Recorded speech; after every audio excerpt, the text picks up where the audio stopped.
નમસ્કાર, સમાચાર સાથે હું છું અક્ષય। તો અમદાવાદની કેટલીક શાળાઓને ફરી એકવાર ધમકી મળી છે। બોમ્બથી ઉડાડી દેવાની ધમકી ભર્યો ઈમેલ તમામ શાળાઓને મળ્યો છે। શહેરની 15થી વધુ સ્કૂલોને આ ધમકી મળી છે। સેન્ટ ઝેવિયર્સ, ડીપીએસ બોપલ, સંત કબીર સ્કૂલની 3 બ્રાન્ચને મેલ મળ્યો છે।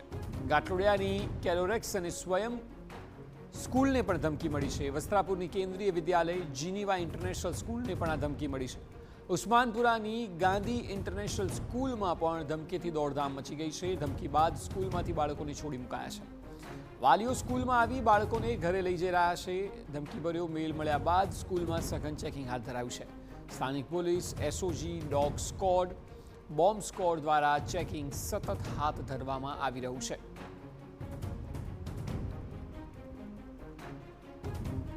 અલગ અલગ 7 થી 8 જેટલી સ્કૂલો છે તેને બોમ્બથી ઉડાવી દેવાની ધમકી મળી છે। ને આપ દ્રશ્યો જોવો કે અત્યારે આપણે વસ્ત્રાપુર ખાતેની કેન્દ્રીય વિદ્યાલય ખાતે છે ને ત્યાં સ્થાનિક પોલીસ, બીડીડીએસ, એસઓજીની ટીમ છે તે પણ તપાસ માટે પહોંચી છે।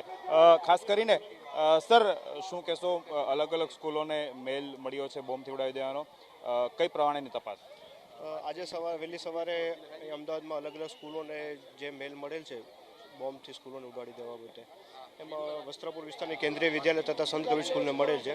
એ બાબતે હાલ અત્યારના કંટ્રોલ તરફથી મેસેજ આવ્યા બાદ બીડીડીએસની ટીમ અને ડોગ સ્કોડને સાથે રાખી અને સ્કૂલમાં બાળકો જે રીતના સ્કૂલવાળાએ અત્યારે રજા આપી દીધી છે, બાળકો સ્કૂલમાંથી ખાલી થઈ જાય, સ્કૂલમાંથી શાંતિથી નીકળી જાય પછી બીડીડીએસની ટીમને સાથે રાખી અને તેમનું સ્કૂલનું આખું ચેકિંગ કરવામાં આવશે।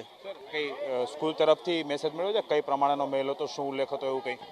સ્કૂલ તરફથી પ્રાઇમરી અત્યારે જાણ કરી છે કે આવો મેલ આવેલો છે। હવે અત્યારે સ્કૂલ પાસેથી વિગતવારની માહિતી લઈ અને આગળ કાર્યવાહી કરશું એ બાબતે।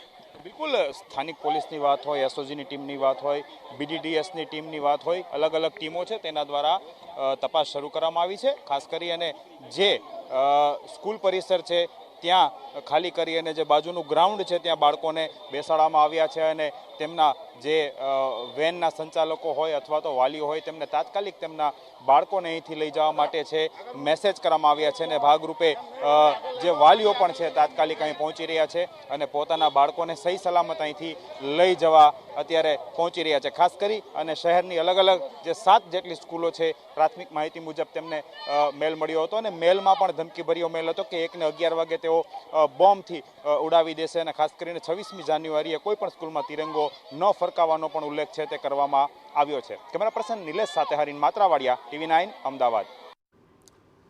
તો આ ધમકીમાં ખાલિસ્તાનનો ઉલ્લેખ કરાયો છે। ગુજરાત ખાલિસ્તાનનું દુશ્મન હોવાનો મેલમાં ઉલ્લેખ કરાયો। મેલમાં મોદી અને અમિત શાહને ગણાવાયા ખાલિસ્તાનના દુશ્મન। ખાલિસ્તાન બાંગ્લાદેશ જિંદાબાદનો પણ મેલમાં ઉલ્લેખ કરાયો। બપોરે 1 ને 11 વાગે સ્કૂલમાં બોમ્બ બ્લાસ્ટ કરવાની ધમકી અપાઈ। 26 જાન્યુઆરીએ સ્કૂલમાં તિરંગો નહીં ફરકાવવાની ધમકી અપાઈ છે। મેલ અંગે સાયબર ક્રાઇમની ટીમ દ્વારા સતત તપાસ ચાલી રહી છે। અમદાવાદની વિવિધ સ્કૂલોને વધુ એક વખત બોમ્બથી ઉડાવી દેવાની ધમકી મળી રહી છે। ત્યારબાદ આપ સીધા જ દ્રશ્ય જોઈ રહ્યા છો અમદાવાદની સંત કબીર સ્કૂલ ખાતેથી કે જ્યાં આગળ બોમ્બ ડિસ્પોઝલ સ્ક્વોડ છે તે આવી પહોંચ્યું છે અને અહીંયા જે ચેકિંગ પ્રક્રિયા છે તે પૂર્ણ કરવામાં આવી છે। બીડીએસની સાથે સાથે લોકલ પોલીસ છે તે પણ અહીંયા પહોંચ્યું છે। પીઆઈ કક્ષાના અધિકારીઓએ અહીંયા જે પ્રાથમિક ચેકિંગ છે તે પૂર્ણ કરી ચૂક્યા છે। આ ઉપરાંત ફાયર વિભાગ સહિતની જે ટીમો છે તે અહીંયા પહોંચી છે અને ત્યારબાદ જે બાળકોની સુરક્ષા સહિતની જે મામલાઓ લઈને જે પ્રાથમિક ચેકિંગની જે આવશ્યકતા હોય છે તે પૂર્ણ કર્યું છે અને ત્યારબાદ અહીંયાથી તમામ જે ટીમો છે તે રવાના થઈ રહી છે। આપ દ્રશ્યમાં જોઈ રહ્યા છો ફાયર વિભાગ સહિતની જે ટીમો છે તે અહીંયાથી રવાના થઈ છે।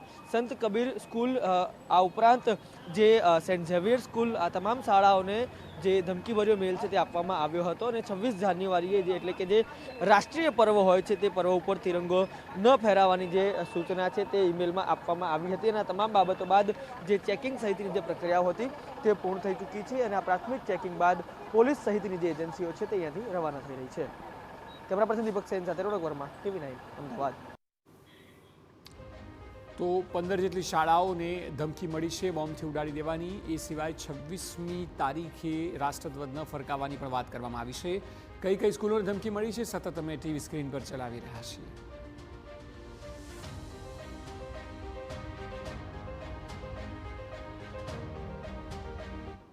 લગભગ 15 જેટલી શાળાઓને ધમકી ભર્યા મેલ આવી ચૂક્યા છે અને ધમકી ભર્યા મેલ મળ્યા બાદ એક તમામ જે ટીમો છે અત્યારે હાલ પહોંચતી જોવા મળી રહી છે. અત્યારે હાલ આપ જોઈ રહ્યા છો કે બોમ્બ સ્ક્વોડ અને ડોગ સ્ક્વોડની ટીમ વિદ્યાનગર શાળા જે આવેલી છે ત્યાં પહોંચી છે અને ત્યાં એમના દ્વારા અત્યારે હાલ તપાસ કરવામાં આવી રહી છે. આ સિવાય જે વિદ્યાર્થીઓ છે એ પૈકી મોટાભાગના વિદ્યાર્થીઓને હાલ શાળામાંથી રજા પણ આપી દેવામાં આવી છે. સૌથી મહત્વની વાત એ છે કે ખાલિસ્તાની સમર્થકો દ્વારા આ પ્રકારના મેલ કરવામાં આવી રહ્યા છે.